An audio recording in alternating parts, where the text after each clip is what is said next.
Inspired by sound.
So why don't I do that?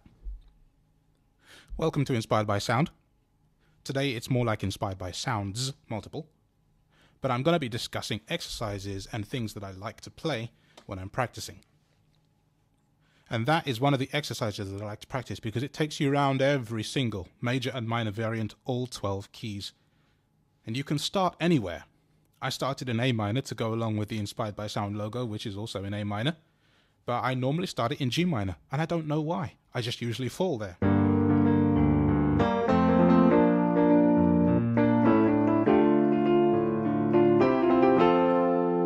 But because it does take you everywhere, you can start anywhere. Could even start in A major. From A major, that's A flat 7, C minor 7. Well, C minor, sorry. But if I started in A minor, then G major, 7, C major. You would eventually get to either or anyway. It doesn't matter where you start and how you start it. And that's what I find very interesting about this particular exercise. It fascinates me from the time I discovered it. Obviously, I didn't make it up because these days it's very hard to make anything unique and new. But when I found it without having heard anybody else play it, unless it was subconsciously discovered, which is of course very possible, I was quite chuffed with myself. So yes, I'm going to be making MIDI files available of these exercises, and I'm going to try and link them in the video if it will allow me to do that, probably a Dropbox link or a link to my own server. So by the time you watch this, and if you click on the description, the show more button, you'll probably see it anyway. So I'll have done it, but I'm actually recording before having made them. But I will make them, I promise. Be a zip file of all of the things. And if anybody has questions, as usual, get in touch via the comment section here, or tweet me, or whatever you want to do. All that sort of link information will be in the video. So, as well as exercises, I want to have a stream of consciousness chat with you personally, because I think music should be shared and I think music should be enjoyed by everybody. So if you might be able to tell,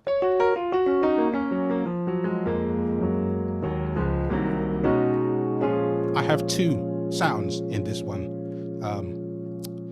on this one track in Logic. I have a Rhodes and a piano.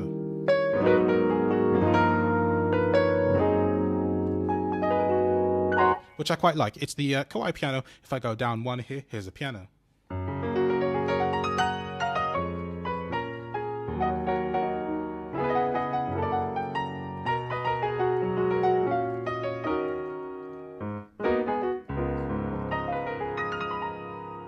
And underneath that, the Canterbury Suitcase Rhodes from Soniccouture.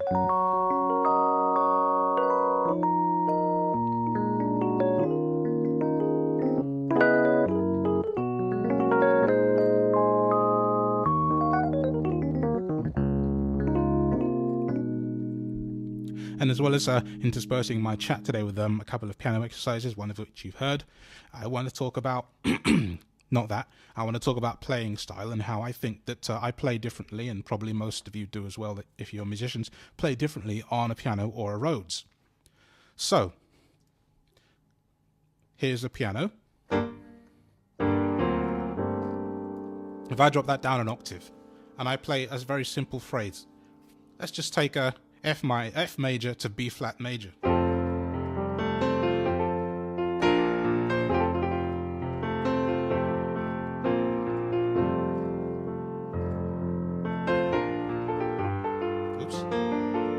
I'll just resolve it like that. There we go then. My bad. Now, if I play that on Rhodes, I'm going to play it differently, and it's not even a purposeful thing. It's a subconscious thing, but I feel like Rhodes has to be played and treated differently than the piano.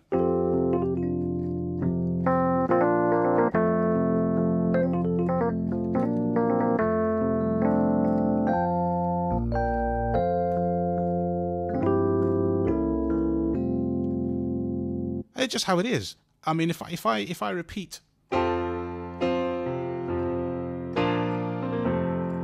that's nice. It sounds like it's going to be meaningful and go somewhere. Well, hate to disappoint you, but it's not. And if I do the same thing on Rhodes, see, in my mind, although you can do that with a Rhodes, I feel like the Rhodes should be more choppy. And this is, honestly, this is one of the most personal things I think about music and musicians. But the way that I play a Rhodes, and I can speak for myself, is definitely different than how I play piano. And it's not a bad thing, it's not a good thing, it's just an observation. Like the way that the Rhodes stabs here.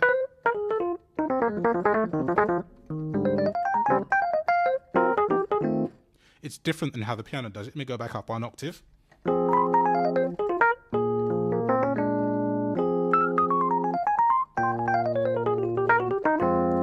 If I do it on piano,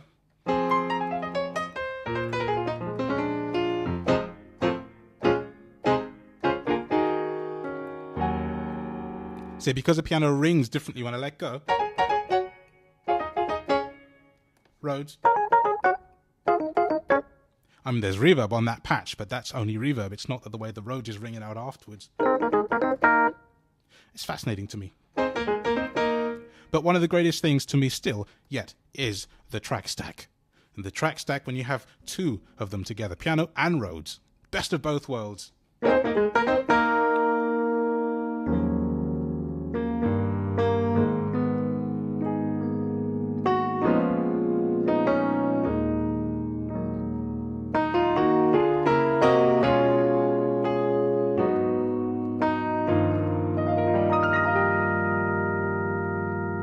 Because they respond differently, but together they become beautiful. And if I go down 1 octave here,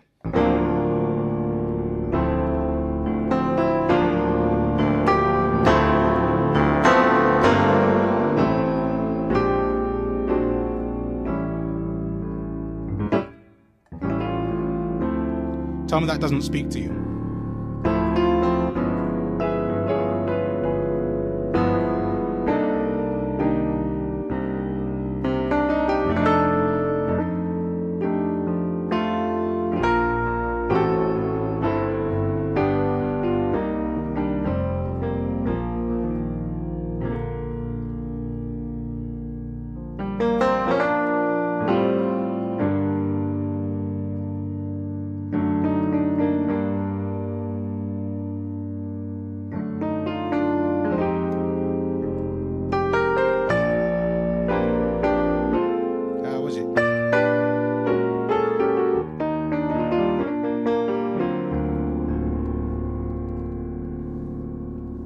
Now, of course, you can do that same thing on the individual instruments.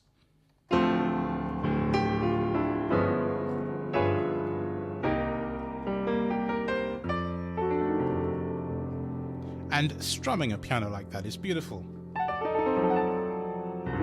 But it's different on a Rhodes.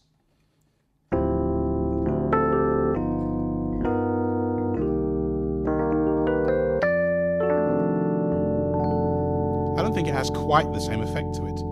But together, you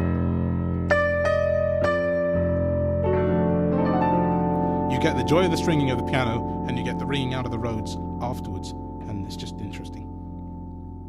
As I say, this is more of a stream of consciousness video. It's not a taking you through tracks or anything of the sort. It's just me talking to you because I think that you should be talked to, and to let you know that I'm still here.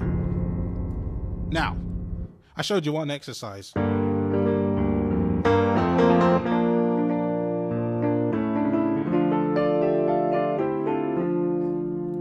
That's one. Another one I have is starts in B flat, although again you can start anywhere, and it actually goes back to 0 once complete.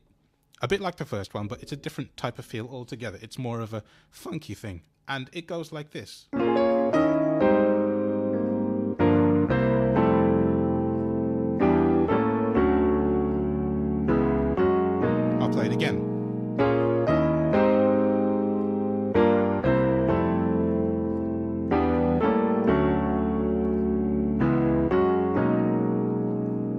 I think that's quite interesting because actually the left hand will just go down and down and down until it reaches bass. And if I go down an octave. Right, so if I have B flat on my little finger and A flat on my thumb, and my right hand will do the work, we'll just go down.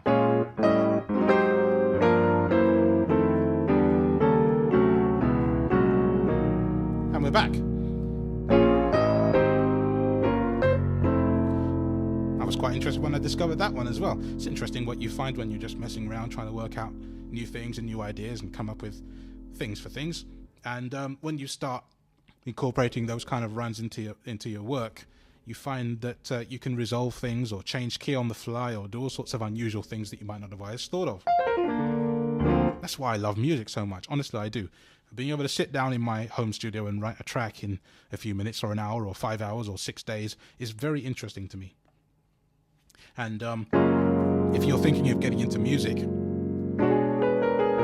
there's always loads of tips to help you. Now, I'm not a qualified teacher. I'm just telling you what I think of and what I feel like when I'm playing. So if you want better material, definitely check YouTube, other YouTube channels, of which there are loads and loads and loads. I've thought about being a teacher, but I'm just definitely not that person. Doesn't mean I don't like to show what I know, though, or at least show you a little bit of what I think and how I feel. So there we are. And I will, again, there'll be a MIDI file for this. I'll sort of call this the B-flat exercise. The other one I'll call the forever going up exercise or something like that. And I'll play them straight. I won't embellish them.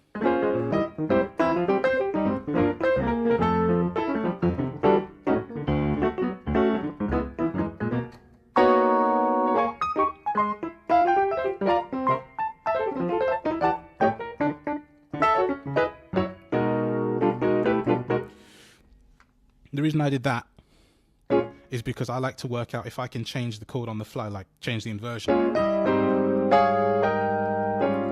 And it's about practice and knowledge and screwing up in the meantime, because you know what, you have to screw up to get places, and I always feel that. I speak to a lot of people quite often that are frightened of playing, not only in public but to themselves, and I always say don't be, because what you play badly now will make you a better person later. So if I screw up in the video, I'm not going to have a blush on my face. I'm going to just power through it, because guess what? You heard it, but if it makes me better at the end of the day, that's all right, isn't it? See there, for example, I meant to go. Instead, I knocked the F sharp.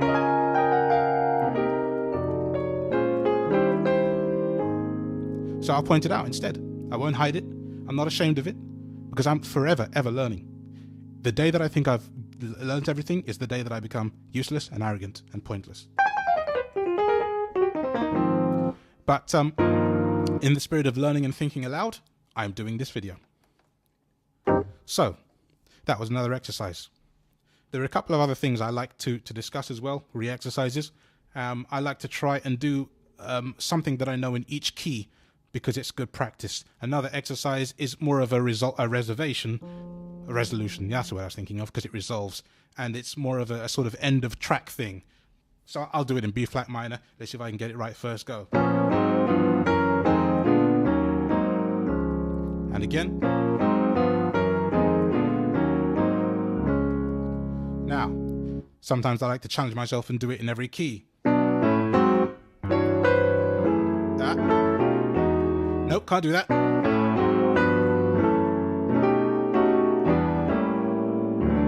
It's quite hard in B actually, but good practice. And I'm doing it live and screwing up live, but I don't care. C minor, that was okay. C sharp, oh.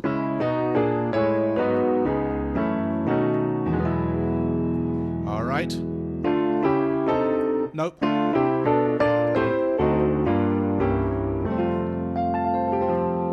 Again, I'll put this in here as well, in the MIDI file, zip file. I won't do it in every key though. You can transpose in your DAW of choice, I hope. I'll just put one, go around with that one. Oh, come on. Can we do that again?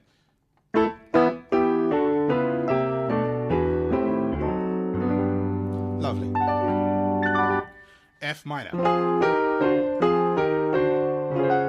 What's that going to be? That's, C sharp. Ah, all right.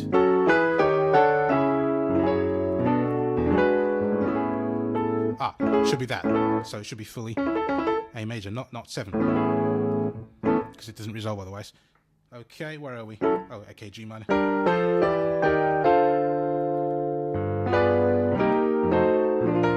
Ah, all right. A flat.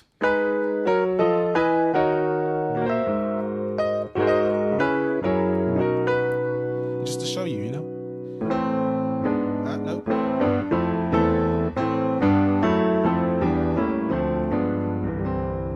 C. Well, that was A. And back to B flat.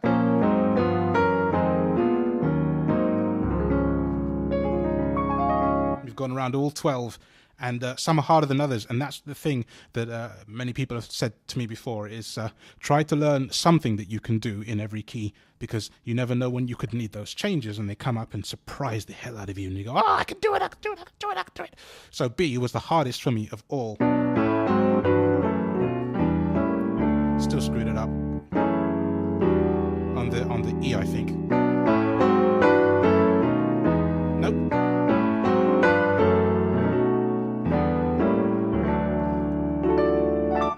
I try to do that usually when I'm not on video, of course, like 3 or 4 times each for the ones that I screw up, and maybe twice for the ones that I don't, so that I know I can play it flawlessly, or at least pretend to play it flawlessly. It doesn't always happen, and that one seems harder than most. I don't even know why.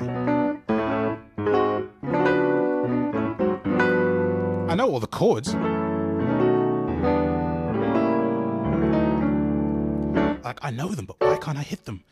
I think it's the fingering, because obviously fingering changes every key, or the movement of you know, black versus white keys. They change under your fingers every time, so it can get a bit complicated and weird. But it's okay, you know.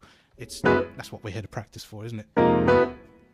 So there's 3 exercises there, and I'm going to put them in MIDI files as I say.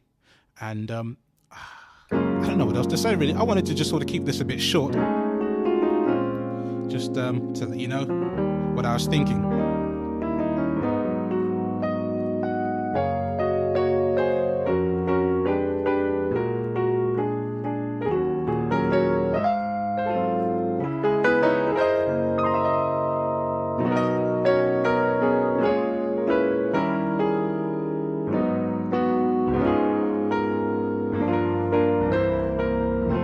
Change key to F major.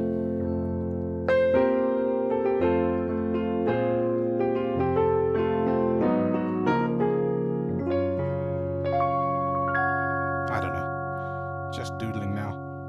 But again, because I made this track stack and I thought I like this, I'll share it. I will stop now, but again, thank you for watching. I hope you get something out of this, even if it's just, wow, this guy's an idiot and can't play. And it shouldn't be on video, don't quit your day job. That's okay too.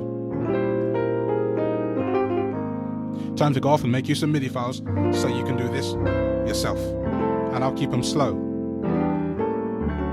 I won't make them all crazy. Right. Take care. And thank you so much for watching. Bye.